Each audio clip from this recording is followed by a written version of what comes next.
자, 오늘 우리에게 주신 하나님의 말씀을 봉독하도록 하겠습니다. 오늘 마가복음 1장 12절에서 20절까지의 말씀입니다. 2015년 마지막 주일인데요. 오늘 마지막 주일을 맞이하면서 우리에게 주시는 말씀을 같이 봉독하겠습니다. 마가복음 1장 12절부터 20절까지의 말씀입니다. 저와 여러분이 한 절씩 말씀을 교독하도록 하겠습니다. 저희가 봉독하는 이 말씀은 하나님의 말씀입니다. 성령이 곧 예수를 광야로 몰아내신지라. 광야에서 40일을 계시면서 사탄에게 시험을 받으시며 들짐승과 함께 계시니 천사들이 수종들더라. 요한이 잡힌 후 예수께서 갈릴리에 오셔서 하나님의 복음을 전파하여 이르시되 때가 찼고 하나님의 나라가 가까웠으니 회개하고 복음을 믿으라 하시더라.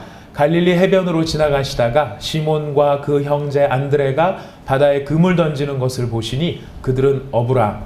예수께서 이르시되 나를 따라오라. 내가 너희로 사람을 낚는 어부가 되게 하리라 하시니 곧 그물을 버려두고 따르니라. 조금 더 가시다가 세베대의 아들 야고보와 그 형제 요한을 보시니 그들도 배에 있어 그물을 깁는데, 같이 읽겠습니다. 곧 부르시니 그 아버지 세베대를 품꾼들과 함께 배에 버려두고 예수를 따라가니라. 아멘. 우리는 지난 주일날 아비가일이라고 한 여인을 생각해 보았습니다. 다윗이 왕으로 부름을 받았지만 아비가일은 왕으로 부름을 받은 적이 없었지만 그럼에도 불구하고 왕으로 부름받았느냐 부름받지 않았느냐 하는 것보다 더 중요한 것은 그가 왕의 일을 하느냐 왕의 일을 하지 않느냐 하는 것이 더 중요한 것임을 생각해 보았습니다. 성경이 말하는 왕의 일이란 지배하고 다스리고 통제하는 것이 아니라 통치하는 것이 아니라 성경이 말하는 왕의 일은 하나님께서 태초를 창조하실 때에 하셨던 그 행위, 왕으로서 하셨던 그 일을 오늘날 우리도 같이 감당하는 것이 왕의 일을 감당하는 것이라고 말씀을 드렸습니다. 하나님께서 천지를 창조하셨을 때 왕으로서 하신 일은 무엇이었냐면은 혼돈하고 공허하며 흑암이 깊음 위에 있었던 그 무질서의 상황 가운데 주님께서 빛이 있으라 말씀하시며 그 가운데 질서를 부여하시고 그 가운데 의미를 담아내는 것이 왕의 일이라고 말씀을 드렸습니다. 그래서 우리가 왕으로 살아간다는 것은 어떤 의미냐면 굉장히 왕으로 사는 일이 중요한 것 같습니다. 마이크 음이 갑자기 마이크도 왕이 되고 싶어 하는 것 같습니다. 자, 왕의 일을 한다는 것은 무엇이냐면 바로 그와 같이 어두움과 혼돈 또 공허함, 텅 비어서 의미를 찾지 못하는 무의미함의 세계 가운데에 하나님의 질서를 부여하고 그 가운데 참된 가치를 찾아내게 만들고 그리하여 그 가운데 흑암이 변하여 빛이 되게 하는 것, 바로 그것이 왕이 해야 하는 일인 것을 저희가 생각해 보았습니다. 아비가일은 분노와 또 복수심과 그 마음속에 사람을 죽여야 되겠다. 나발이라고 하는 사람이 자기의 자존심을 건드렸기 때문에 그 나발의 모든 남자들을 다 죽여버리겠다라고 하는 그 끔찍한 그 살인의 그 마음, 그것만이 가득 차 있는 상황 속에 그 나발을 죽이기 위해서 말을 타고 400명이 올라가는데 그 앞에 아비가일이라고 하는 한 가녀린 여자가 나타났습니다. 그리고 그 400명의 살기등등한 전사들 앞에 아무것도 아닌 것처럼 보이는 가녀린 한 여인이 다윗을 향하여 이야기를 합니다. 당신의 집을 세우는 것은 당신이 아니라 여호와께서 당신의 집을 세우실 것입니다. 그리고 당신은 여호와의 싸움을 싸우기 위하여 부름을 받은 사람입니다. 그게 무슨 뜻이었죠? 당신은 당신을 위해서 사는 존재가 아니라 하나님을 위해 사는 존재요, 하나님의 일을 위하여 부름받은 존재요, 하나님의 영광을 위하여 부름받은 존재이지 당신의 자존심을 갖고 세우고 당신의 복수심을 불태우는 그걸 위해서 부름받은 존재가 아니다라고 하는 것을 이 아비가일이라는 여자가 다윗에게 깨우쳐 줍니다. 그래서 그 말을 듣고 정신을 차린 다윗이 정신이 돌아옵니다. 복수심의 그 혼돈 속에 빠져 있고 사람을 죽여야 되겠다라고 하는 그 공허함 속에 오직 자기 자존심밖에 남아있지 않은 그 상황 속에, 그리고 그 어두움 속에 불타는 이 뭐라고 그럴까, 상처, 마음의 트라우마 속에 빠져있는 그 다윗을 질서를 잡고 하나님의 사람으로 그 목적을 위해 달려가도록 만들고 그가 바른 진리를 위해 달려갈 수 있도록 만들었던 것이 바로 이 아비가일의 이야기였습니다. 그래서 아비가일은 왕은 아니었지만 그가 그 일을 함으로써, 왕의 일을 함으로써 다윗을 무너뜨리지 아니하고 세우는 사람으로서의 역할을 잘 하였다는 것입니다. 자, 바로 이것이 왕의 일로서 우리를 부르신 하나님 앞에서의 삶이었던 것을 저희가 지난 주일날 생각해 보았고요. 그 다음에 이어서 우리가 성탄절을 주님 앞에 보냈습니다. 그래서 성탄절을 보내면서 하나님께서 혼돈의 새 역사 가운데에 역사의 새 여명, 즉 예수님을 보냄으로 말미암아 사람들을 구원하시고 사람들의 죄 가운데서 우리를 건져내시는 왕의 일을 하시기 위하여서 예수님을 보내시는데, 그냥 예수님을 불쑥 보내신 것이 아니라 그 길을 예비하는 일들을 하셨다. 그래서 그 예비하는 일로 세례 요한을 준비를 하셨는데, 세례 요한이 하늘에서 뚝 떨어진 것이 아니라 세례 요한은 바로 사가랴와 엘리사벳이라고 하는 두 사람을 통해서 태어나게 하셨다는 것입니다.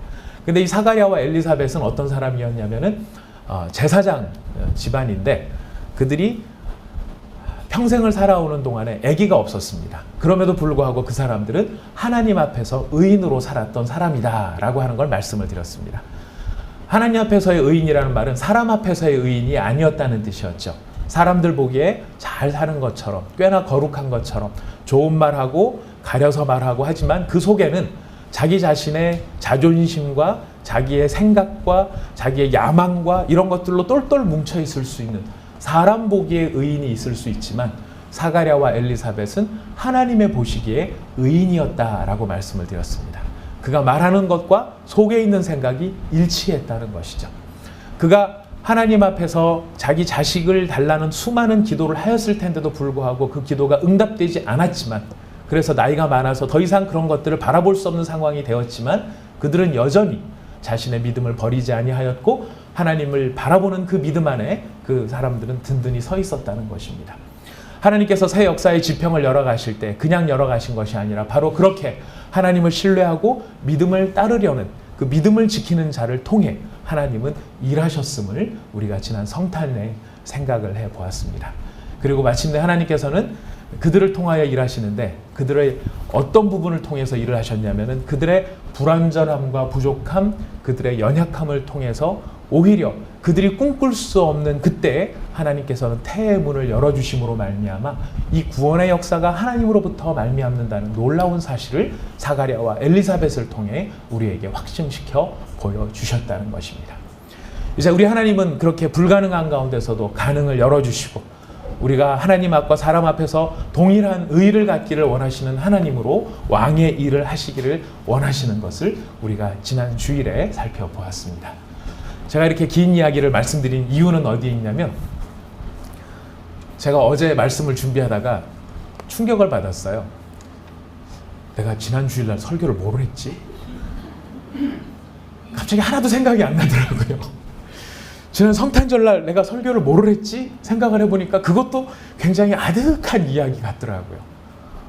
그래 그럴 법도 하지. 지난 주일에 창립 예배도 드렸고 성탄절날 우리가 그렇게 여러 가지 행복한 일도 많았으니까 정신이 없어서 그랬겠다. 이해는 되는데, 그게 아무리 이해가 된다 하더라도 설교를 한 사람이 지난주에 설교를 뭘 했느가 아득하다 그러면 설교를 들은 사람은 오죽 아득할까, 이런 생각이 들어서 복습은 중요한 것이다, 이 생각이 들었습니다.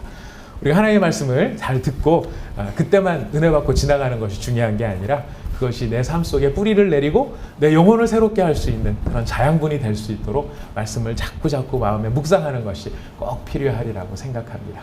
여러분 그 말씀 잘 기억하시고요. 네, 여러분 오늘 주일날 오셔서 설교 3편을 듣고 가시는 것과 같은 효과가 있으십니다.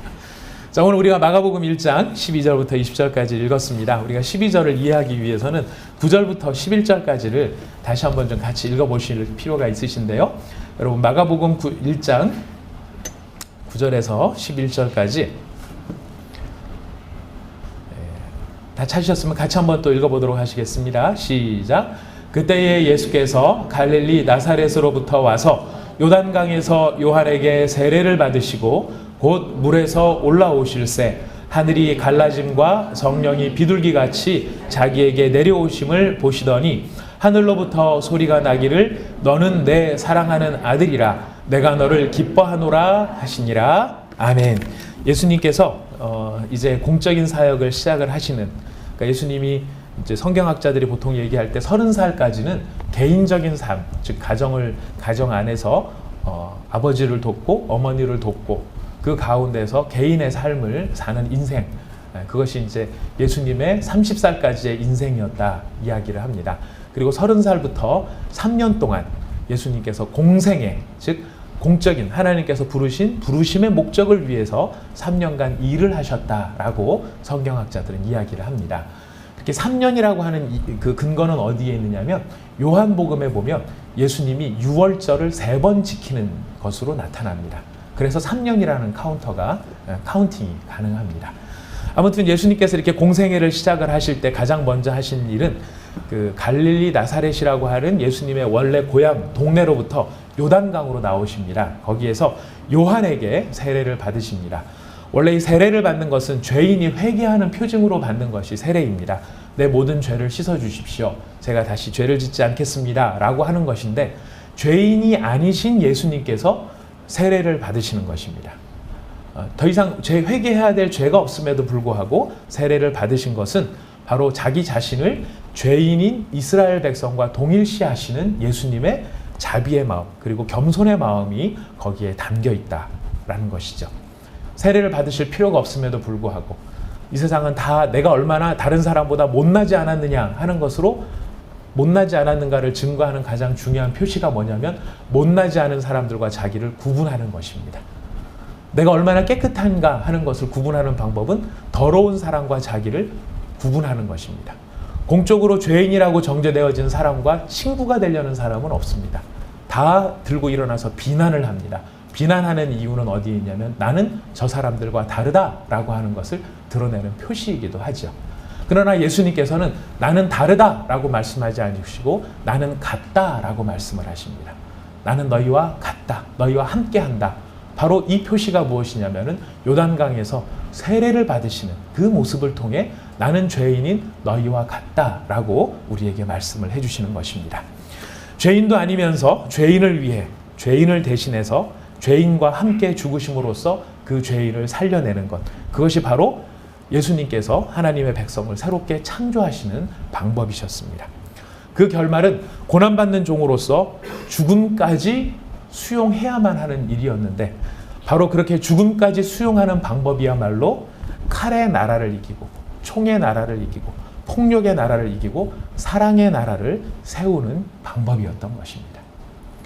하나님 예수님께서 우리를 살리신 방법은 힘으로 살리신 것이 아니고 사랑으로 살려내셨습니다. 바로 그렇게 나는 죄인과 동일합니다. 죄인들을 살리기 위해서 왔습니다라는 예수님의 고백 가운데에 하나님 아버지께서 예수님께 반응을 보이시죠. 그것이 오늘 우리가 두 번째 읽으셨던 말씀입니다. 하늘로부터 소리가 나서 이르기를 너는 내 사랑하는 아들이라 내가 너를 기뻐한다 라고 이야기를 하십니다.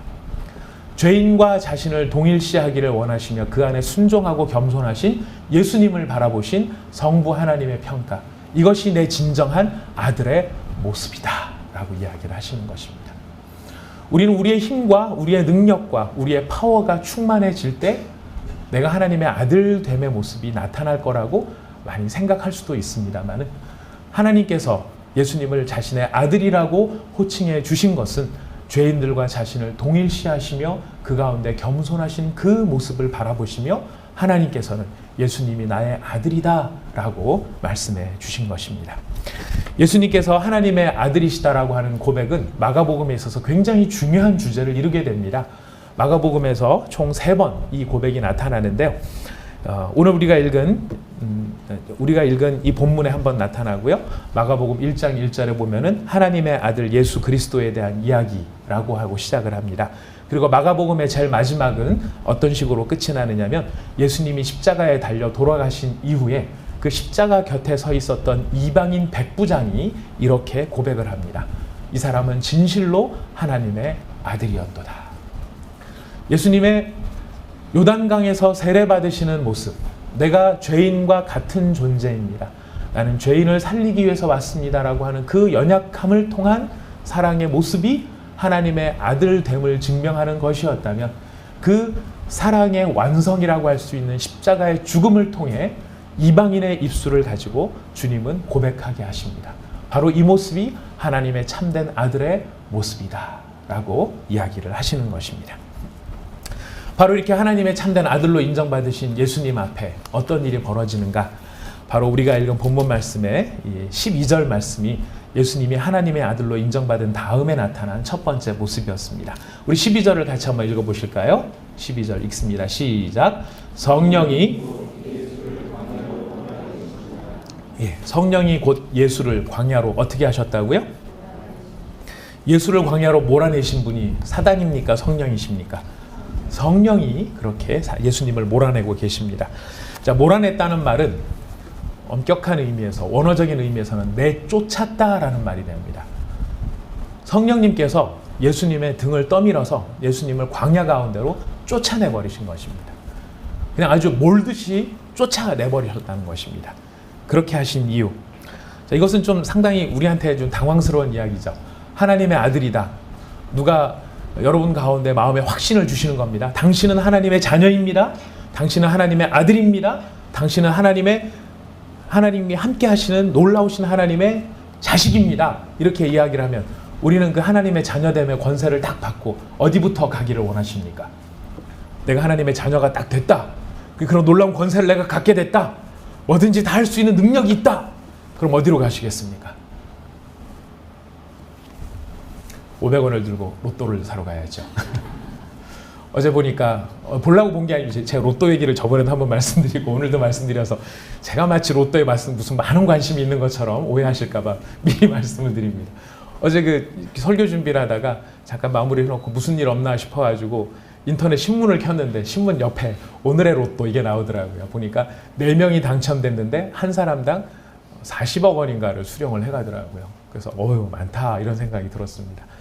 자, 우리가 하나님의 자녀가 돼서 예수님처럼 뭐든지 다 알고 뭐든지 다 할 수 있다. 그러면 어디로 가시겠습니까? 우리가 생각하는 건 권세 있는 자리, 능력의 자리로 갈 것 같은데 놀랍게도 예수님께서는 하나님의 아들이라 칭호를 받으신 이후에 가장 먼저 당하신 일이 광야로 내쫓기는 일이었고 그곳에서 시험을 당하는 일이었습니다. 마치 그것은 다윗이 기름 부음을 받고 가장 먼저 한 일이 무엇이었다고요? 미친 왕을 섬기는 일과 같은 것이었습니다. 다윗이 기름 부음을 받고 가장 먼저 한 일이 통치하고 다스리는 일이 아니라 오히려 미쳐가는 왕, 내가 이해할 수 없는, 오히려 저 사람은 떨궈내야 될 것만 같은 그런 사람을 섬기도록 부름받은 것이 바로 다윗의 일이었다는 것입니다.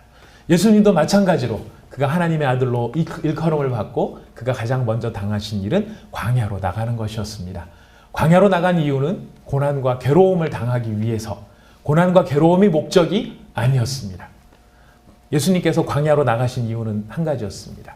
그것은 네가 하나님의 아들이라고 일컬음을 받았는데 진짜 하나님의 아들다운가, 그것을 시험하기 위해서 나가셨다는 것입니다. 광야로 나가셨는데 광야에서 며칠을 지냈다고 되어 있냐면 40일을 지냈다고 되어 있습니다. 여기에는 두 가지 중요한 성경의 가르침을 비교를 하고 있는, 내포를 하고 있는 장면인데요. 광야로 가신 첫 번째 그 모습은 누구랑 비교가 되느냐면 첫사람 아담과 비교가 되는 것입니다. 첫사람 아담은 모든 것이 갖춰진 에덴 동산에서 실패한 사람이 아담입니다. 그가 실패한 이유는 교만과 탐욕 때문이었습니다. 모든 것이 다 갖춰져 있음에도 불구하고 자기가 하나님처럼 되고 싶다라고 하는 그 탐욕, 그리고 난 하나님처럼 될 수 있다라고, 난 뭐든지 내가 판단할 수 있다라고 생각했던 그 교만함이 모든 것이 갖춰진 곳으로부터 실패하도록 만들었습니다. 그러나 예수님께서 광야에 계시는 동안 광야의 시험을 이기는 것을 통해 보여주신 것은 아무것도 갖춰져 있지 않는 곳에서도 승리할 수 있음을 보여주시는 장면이었습니다. 아무것도 없는 40일간 굶을 수밖에 없는, 왜 금식을 하셨습니까? 먹을 게 없으니까 금식을 하신 것이죠. 광야 한가운데서 먹을 게 없으니까 굶을 수밖에 없는 상황이 된 것이죠. 그 굶을 수밖에 없는 상황에서 40일을 계시면서 그 가운데 그것을 견디시면서도 보여주신 것, 그것은 무엇이냐면 하나님의 말씀에 순종할 수 있다는 것입니다. 우리는 배가 고파서 고난을 당해서 괴로움이 있어서 하나님의 말씀에 순종할 수 없다고 생각할 수 있을지 모르겠지만 예수님은 우리가 배가 고플지언정 하나님의 말씀에 순종할 수 있음을 보여주셨고 그것은 말씀 앞에서 스스로 겸비하시고 겸손한 모습을 통해 그 시험을 승리하셨다는 것입니다. 두 번째로 예수님께서 보여주신 비교되는 것은 무엇이냐면 바로 출애굽한 이스라엘 백성들과 비교가 되는 것입니다. 출애굽한 이스라엘 백성들이 광야에서 몇 년을 떠돌았냐면 40년을 떠돌았습니다. 40년을 떠돌 때에 하나님께서는 그들을 인도하시고 그들을 보호하시고 그들을 채워주셨습니다. 배고프다 그러면 만나를 주시고 고기 먹고 싶다 메추라기 주시고 목마르다 그러면 물을 주시고 나중에는 그런 고백이 나옵니다. 40년 광야 생활을 하는 동안 너희들 옷이 낡아서 너희들 신발이 낡아서 떨어진 적이 있었냐? 하나님께서 부족함이 없이 너희를 채우셨다. 밤에는 불기둥, 낮에는 구름기둥, 뜨거운 햇볕을 막아주시고 차가운 광야의 기온을 불기둥으로 데펴주시고 이 모든 것을 다 갖춰주셨음에도 그들의 입에는 늘 무엇이 달려있으면 불평과 원망만이 가득했다는 것입니다. 왜 이건 안 돼요? 왜 저건 안 돼요? 있는 것으로 감사하는 것이 아니라 있음에도 불구하고 감사할 줄 몰랐던 그 불평과 원망, 그것과 대비되어지는 모습이 뭐냐면은 예수님의 바로 순종의 모습이었다는 것입니다. 없을지언정, 먹을 것이 없을지언정, 목마를지언정 더 중요한 것은 무엇이냐면 나의 생존보다 더 중요한 것은 하나님 아버지의 말씀, 그 말씀을 따르는 것이고 그 말씀의 범위 안에, 그 테두리 안에, 그 바운더리 안에 내가 머무르는 것이 더욱 중요합니다. 그리고 그것은 가능합니다. 바로 겸손과 순종을 통하여 예수님께서는 자신이 하나님의 아들됨을 증명해 보여주셨다는 것입니다. 이런 예수님의 모습은 우리에게 큰 도전이 되죠. 우리가 하나님의 자녀로 살아가고 내가 과연 하나님의 아들인가? 여러분 뭘로 증명하시겠습니까? 여러분 하나님의 자녀이십니까? 이렇게 물어보면 다 아멘이시죠. 저게 또 뭘 물어보려고 뻔한 질문 물어볼 땐 다 이유가 있어 생각이 되실 겁니다. 여러분도 하나님의 자녀이심을 어딜 가나 떳떳하게 고백하실 수 있으실 것입니다. 근데 여러분 과연 여러분이 고백하는 하나님의 자녀됨에 대해서 과연 뭘 가지고 여러분이 하나님의 자녀라고 하는 사실을 증명해 보일 수 있습니까? 이렇게 물어보신다면 여러분들은 뭐라고 대답을 하시겠습니까? 내가 하나님의 자녀인 증거? 기도하면 응답이 돼요. 물론 그것도 굉장히 중요한 증거입니다. 하나님이 아버지고 내가 자녀니까 기도하면 아버지가 나한테 주시니까. 그러나 더 중요한 게 있습니다. 내가 하나님의 자녀인, 내가 하나님의 아들 되어진 가장 중요한 증거는 뭐냐면 아버지의 말씀을 존중한다는 것으로 우리는 하나님의 자녀된 우리의 모습을 증명할 수 있다는 것입니다. 우리의 보기에 불편하고 우리의 보기에 힘들고 우리의 보기에 내가 겪는 모든 일들이 고난과 어려움이 있다 할지라도 그러나 그럼에도 불구하고 여전히 나는 하나님의 말씀의 범위 안에 있겠습니다. 사단이 교묘하게 물어보죠. 너 배고프지? 그래서 뭐라고 얘기합니까? 네가 하나님의 아들이라면 이렇게 조건을 답니다. 증명해봐 이거죠. 네가 하나님의 아들이라면 어떻게 하라고 합니까? 도리면에서 떡이 되게 해봐 얘기합니다. 자, 이게 시험이 되는 이유를 저번에 말씀드렸습니다. 우리한테는 시험이 안 돼요. 저한테는 사단이 와서 절대 그런 시험 안 해요. 너 배고프지? 너 지금 뭐 빨리 뭐 이루고 싶지? 자, 그렇다면 이 마이크가 변해서 황금이 되게 해봐. 팔면 얼마입니까? 사단은 그런 걸 가지고 우리한테 막 자존심을 건들지 모르겠어요. 그러나 절대 그런 시험 안 해요. 왜요? 저는 그걸 할 수 있는 능력이 없으니까. 근데 예수님한테는 시험이 돼요. 왜? 예수님은 그걸 하실 수 있으시니까. 도리변에서 떡이 되게 해봐. 도리변에서 떡이 되게 할 수 있음에도 불구하고 안 하시는 거예요. 안 하시는 이유. 예수님 뭐라고 대답을 하십니까? 사람이 떡으로만 살 것이 아니요 하나님의 입으로 나오는 모든 말씀으로 살 것입니다. 중요한 것은 생존을 위해 내가 떡을 취하는 것이 중요한 것이 아니라 내가 나의 아버지 되신 하나님의 말씀을 순종하고 지키는 것이 내가 하나님의 아들이라는 증거다. 이렇게 우리에게 선포해 주시는 것입니다. 사랑하는 형제자매 여러분, 오늘 우리에게 누군가 찾아와서 네가 하나님의 아들이냐라고 되물어본다면 우리가 하나님의 아들 된 증거를 누군가 우리한테 찾기를 원한다라고 한다 그러면 우리가 보여줘야 될 가장 확실한 증거는 무엇입니까? 세상 사람들이 거들떠보지 않고 세상 사람들은 신경도 안 쓰고 오히려 그 말씀을 비웃는, 그 말씀을 향해 항거하고 도전하는 그 사람들 앞에 내게 가장 중요한 것은 바로 이 아버지의 말씀입니다 라고 말할 수 있는 것, 그것이 바로 우리가 하나님의 아들 된 증거가 될 것입니다. 요즘의 시대 가운데 중요한 이슈가 동성애 문제죠. 동성애 문제를 어디에서 다루고 있습니까? 어떤 바운더리에서 다루고 있습니까? 사람에 대한 가치와 사람에 대한 존중, 인권이라는 차원에서 그 문제를 다루고 있습니다. 사람이 자기 하고 싶은 대로 할 수 있는 자유가 있지 않냐?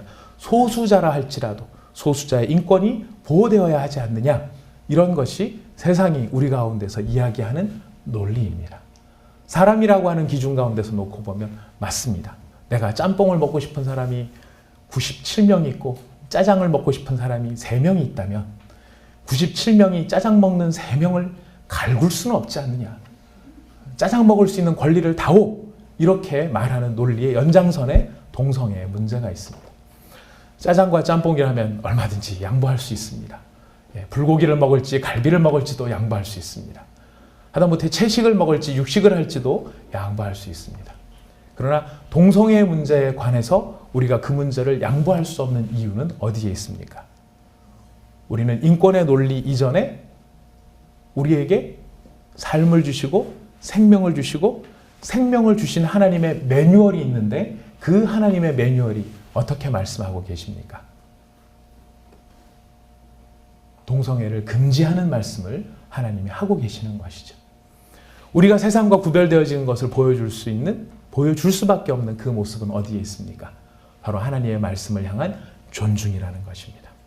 그 말씀에 순종함으로, 그 말씀을 존중함으로 세상 가운데서 환영받고 사람들한테 인정받으려는 것이 아니라 바로 하나님 앞에서 인정받으려 하는 그 중심, 그것이 바로 우리가 하나님의 아들이라고 하는 것을 나타낼 수 있는 증거가 될 것입니다. 예수님께서는 바로 이렇게 하나님에 대한 사랑을 보여주셨습니다. 그 말씀을 존중히 여기고 그 말씀을 따르고 그 말씀을 따르는 위치를 지켜내는 것, 그것을 통해 하나님의 자녀임을 나타내 보여주신 것입니다. 우리가 이런 예수님의 모습을 보자면 예수님의 모습을 이렇게 정리해 볼 수 있습니다. 겸손이란 무엇일까요? 제가 한 거 아닙니다. 제가 한 거 아닙니다. 그리고 인사를 할 때 90도를 넘어서 130도로 꺾어서 인사를 하고 여기 높은 데 앉으십시오. 이렇게 말하고 저는 저 밑에 거적대게 앉아도 괜찮습니다. 물론 겸손한 태도이기도 합니다. 그러나 성경이 오늘 예수님의 이 본문 말씀을 통해서 나타내주는 그 첫사람 아담과 대비되고 출애굽한 이스라엘 백성과 대비되어지는 예수님의 진정한 겸손의 모습은 어디에 있느냐면 자신의 위치를 아는 것이 진정한 겸손이라는 것입니다. 내 위치는 하나님 아래에 있습니다. 그리고 난 하나님의 말씀을 들어야 합니다. 이것을 그 위치를 깨닫는 것이 겸손의 시작입니다. 그리고 그 위치를 지속적으로 지켜내는 것이 바로 순종인 것입니다. 우리에게 겸손과 순종을 요구하시는 성경의 가르침을 생각한다면 바로 이렇게 내 위치가 어디인지를 바로 알고 그 위치를 지켜내는 것이 겸손과 순종으로 하나님의 자녀되는 모습을 나타내게 되는 결과가 될 것입니다. 바로 이렇게 예수님께서 자신의 위치를 지켜내셨을 때 우리가 늘상 쉽게 슥 지나가는 장면이 있는데요. 여러분 읽어보신 본문 말씀 그 13절 말씀에 보면 13절 같이 한번 읽어보실까요? 시작.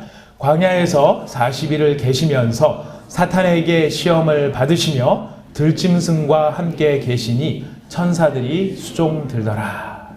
우리 광야에서 40일 계신 것과 사탄에게 시험을 받으신 것이 하나님의 아들 되어진 것을 겸손과 순종으로 나타내신 것이라고 한다 그러면 그 겸손과 순종의 결과가 어떻게 나타나는가? 여러분 우리가 슥 지나가는 대목이 뭐였냐면 들짐승과 함께 계셨다라는 것입니다. 들짐승과 함께 계셨다는 것을 왜 굳이 강조를 하고 있을까요? 그냥 광야에서 40일간 시험을 받으셨다. 그러시고 지나가시면 될 일인데 들짐승과 함께 계셨다. 써놓은 데는 뭔가 이유가 있을 것입니다. 여러분 요즘 우리 한국 영화는 굉장히 많이 좋아졌습니다만 옛날 한국 영화는 굉장히 어설펐다 이런 느낌들이 많습니다. 그 어설픔의 이유가 뭐냐면은 시나리오가 플롯이 탄탄하지 않기 때문에 좀 어설프다라는 것이죠. 플롯이 탄탄하지 않다는 건 뭐냐면은 누군가 봤을 때 뻔히 상상할 수 있는 이야기가 펼쳐진다는 것입니다. 옛날 우리 한국 영화들 보면은 남녀가 만나면 반드시 뭐를 합니까? 들판을 뛰지요. 네. 옛날 한국 영화를 보면은 남녀가 만나서 서로 뭔가 필이 통한다, 썸을 타기 시작한다. 그러면은 그 썸 타는 장면이 어떻게 압축이 됐냐면은 푸른 초원 위에 하여튼 뛰는 거였습니다. 여자가 막 뛰면 남자는 충분히 잡을 수 있음에도 불구하고 못 잡는 척 하면서 자기야 나 잡아봐라 그러면 그래 나 잡아볼게 이러면서 이제 막 뛰어가는 장면이 나타납니다. 막 뛰다 보면 그 다음에 우리 상상이 되죠. 반드시 뭐가 나옵니까? 괜히 엄하게 서 있는 나무 한 그루가 나타납니다. 그래서 막 뛰던 여자가 그 나무를 붙잡고 뱅글뱅글 돕니다. 그럼 남자는 그 여자를 잡을 생각을 안 하고 자기도 그 나무를 잡고 같이 뱅글뱅글 돕니다. 막 뱅글뱅글 도다가 여자가 앞에 아무것도 없음에도 불구하고 이유 없이 어머 하고 퍽 쓰러집니다. 그럼 남자도 옆에 있다가 오 그러면서 같이 쓰러지고 그리고 서로 쓰러진 다음에 막 서로 어색해 막 웃다가 눈이 마주치는 순간 서로 약간 어색해지면서 페이드아웃이 되면서 화면이 쓱 사라져버리고 누구나 한국 영화에 그 당시 한국 영화에 딱 그런 모습들을 생각을 하면 그래 좀 있으면 뛸 거야. 네, 좀 있으면 이런 생각들을 하게 됩니다. 그게 뭐냐면은 이제 빼도 되는 이야기, 없어도 괜찮은 이야기 그런 것들이 많으면 플롯이 탄탄하지 않다고 얘기를 합니다. 문학에 있어서 플롯이라고 하는 것은 필연적인 단어의 필연적인 결합이라고 전문적으로 이야기를 합니다. 어떤 하나라도 빠져서는 안 된다는 뜻이죠. 자, 그렇다면 성경은 플롯이 굉장히 탄탄한 책입니다. 무엇 하나 의미 없이 들어가 있는 것이 없다는 것입니다. 들짐승과 함께 계셨다. 어떤 의미일까요? 들짐승과 함께 계셨다. 우리 이사야서 11장의 말씀을 한번 찾아보겠습니다. 이사야 11장입니다.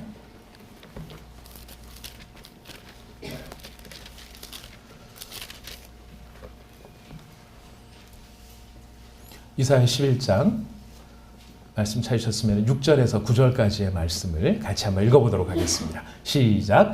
그때에 이리가 어린 양과 함께 살며 표범이 어린 염소와 함께 누우며 송아지와 어린 사자와 살찐 짐승이 함께 어린 아이에게 끌리며 암소와 곰이 함께 먹으며 그것들의 새끼가 함께 엎드리며 사자가 소처럼 풀을 먹을 것이며 젖 먹는 아이가 독사의 구멍에서 장난하며 젖된 어린 아이가 독사의 굴에 손을 넣을 것이라. 내 거룩한 산 모든 곳에서 해됨도 없고 상함도 없을 것이니 이는 물이 바다를 덮음같이 여호와를 아는 지식이 세상에 충만할 것임이니라. 아멘. 여러분 이사야 65장으로 또 한번 가보겠습니다. 같은 이사야니까요. 찾기 쉬우실 겁니다. 예, 지금 읽은 본문 말씀과 거의 비슷한 말씀이 또 한 절 나오고 있습니다. 65장 25절 말씀 같이 읽겠습니다. 65장 25절입니다.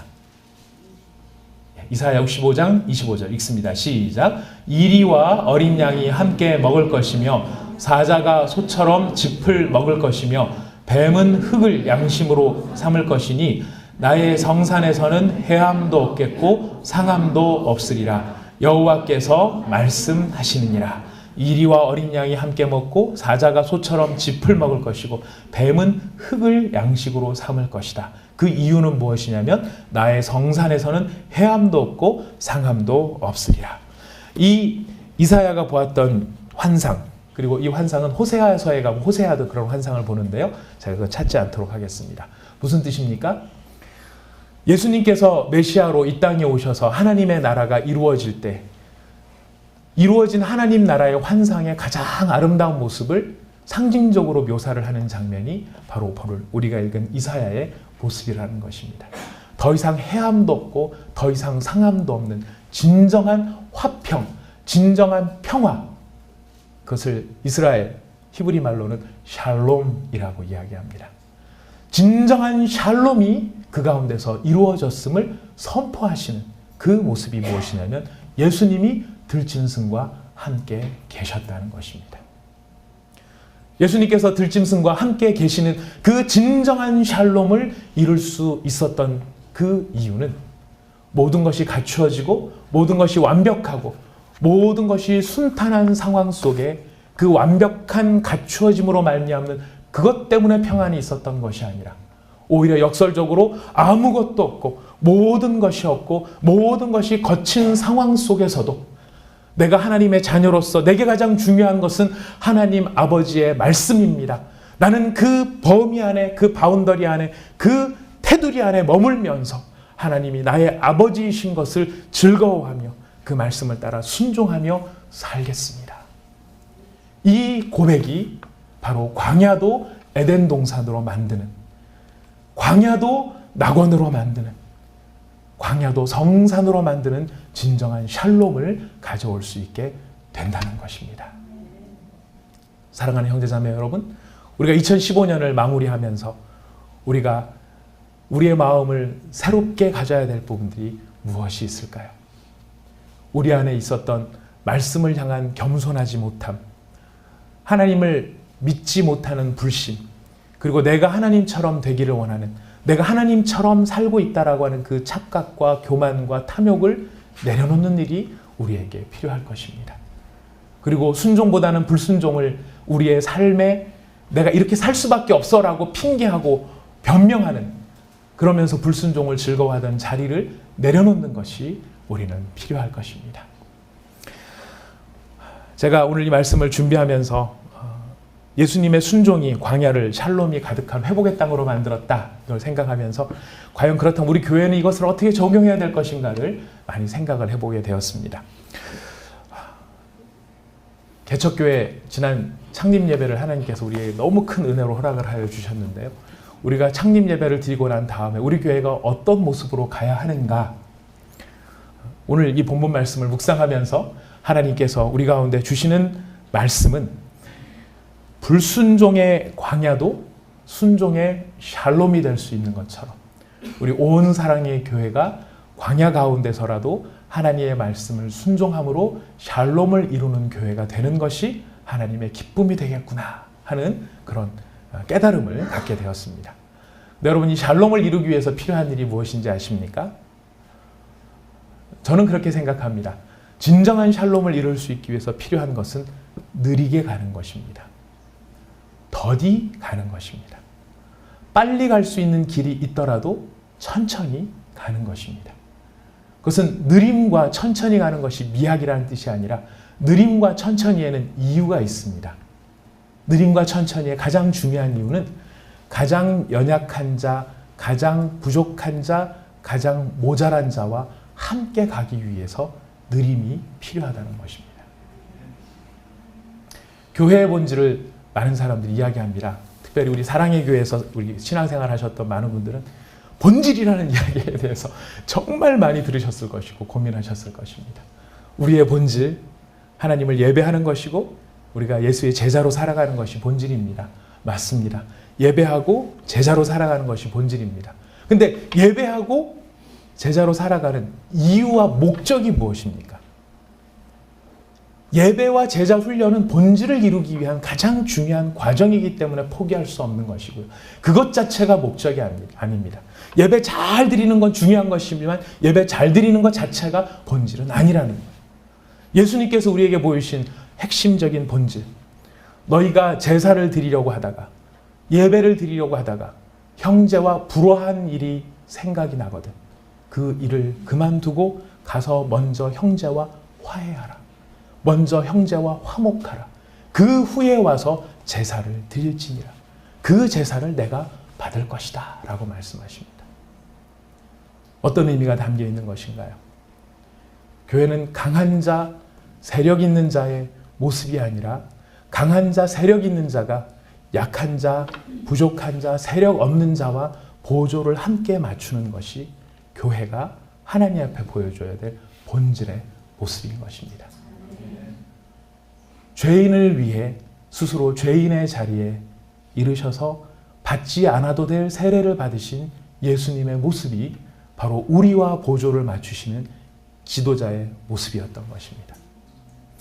우리도 이제 다락방도 하고 교사도 세우고 할 텐데요. 그 다락방의 순장님들이나 교사, 주일학교의 교사나 소그룹의 리더는 어떤 역할을 하는 사람들입니까? 그 그룹 가운데 가장 더딘 사람과 보조를 함께 맞춰주는 사람이 바로 리더인 것이며, 바로 그 사람이 하나님 앞에서 섬기는, 하나님 예수님을 닮은 사람이 될 수 있다는 것이죠. 우리 온사랑의 교회가 이런 예수님의 사역적 마인드가 충만한 교회가 될 수 있기를 소망합니다. 그리고 그것은 온 사랑의 교회와 함께하는 우리 모두가 예수님의 마음을 닮아 부족한 곳, 어려운 곳, 연약한 곳에서도 하나님의 말씀에 순종함으로 하나님의 아들 되어짐을 입증하는 자가 펼쳐낼 수 있는 샬롬의 자리, 평안의 자리, 들짐승과 함께 거함으로 그 가운데 선포되어지는 메시아의 왕국의 모습이 우리 가운데 나타날 수 있도록 우리가 더디 가고, 우리가 함께 가고, 우리가 같이 가는 것, 바로 이것이 우리 온사랑의 교회, 또 온사랑의 성도들이 함께 이루어낼 하나님 앞에서의 사명인 것을 우리가 확인하기를 원합니다. 이런 복이 여러분들에게 충만하시고 그 가운데 우리 하나님의 기쁨이 우리 가운데 충만할 수 있기를 소망합니다. 우리 같이 함께 기도하겠습니다. 이 시간 기도하실 텐데요.